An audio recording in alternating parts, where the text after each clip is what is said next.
മതിലകത്തെ യുവാക്കളെ ഹണി ട്രാപ്പിൽപ്പെടുത്തി തട്ടിക്കൊണ്ടുപോയി പണം തട്ടാൻ ശ്രമിച്ച കേസിൽ ഒളിവിൽ കഴിഞ്ഞിരുന്ന 3 പ്രതികളെ കൂടി മതിലകം പോലീസ് അറസ്റ്റ് ചെയ്തു.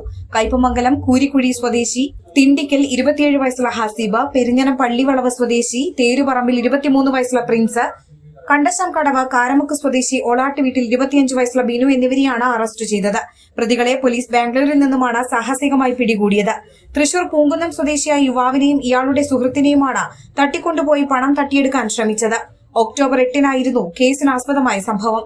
ഓൺലൈൻ ആപ്പിലൂടെ യുവതിയുടെ പേരിൽ വ്യാജ ID ഉണ്ടാക്കി ചാറ്റ് ചെയ്താണ് സംഘം യുവാക്കളെ മതിലകത്തേക്ക് വിളിച്ചുവരുത്തി തട്ടിക്കൊണ്ടുപോയത്. ഭീഷണിപ്പെടുത്തി കൂരിക്കുഴി ഭാഗത്തേക്ക് കാറിൽ കയറ്റി കൊണ്ടുപോയി മർദ്ദിച്ച് പണവും ഫോണും തട്ടിയെടുത്ത് ഇവരെ ഇറക്കിവിടുകയായിരുന്നു. എന്നാൽ പോലീസിന്റെ കൃത്യമായ ഇടപെടൽ മൂലം സംഘത്തിലെ 2 പേർ സംഭവം നടന്ന ഉടൻ പിടിക്കപ്പെടുകയായിരുന്നു. രക്ഷപ്പെട്ട 3 പേർ കൊടൈക്കനാൽ, ഗോവ, ബാംഗ്ലൂർ എന്നിവിടങ്ങളിൽ മാറി മാറി താമസിച്ചു വരികയായിരുന്നു.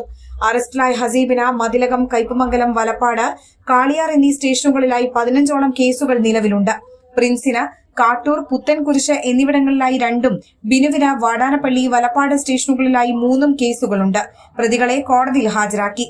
കൊടുങ്ങല്ലൂർ ഡിവൈഎസ്പി VK രാജുവിന്റെ നേതൃത്വത്തിൽ Mathilakam police inspector MK Shaji, SIമാരായ രമ്യ കാർത്തികേയൻ, മുഹമ്മദ് റാഫി, ASI പ്രജീഷ്, CPOമാരായ ഷിഹാബ്, ആന്റണി എന്നിവരടങ്ങിയ സംഘമാണ് പ്രതികളെ അറസ്റ്റ് ചെയ്തത്.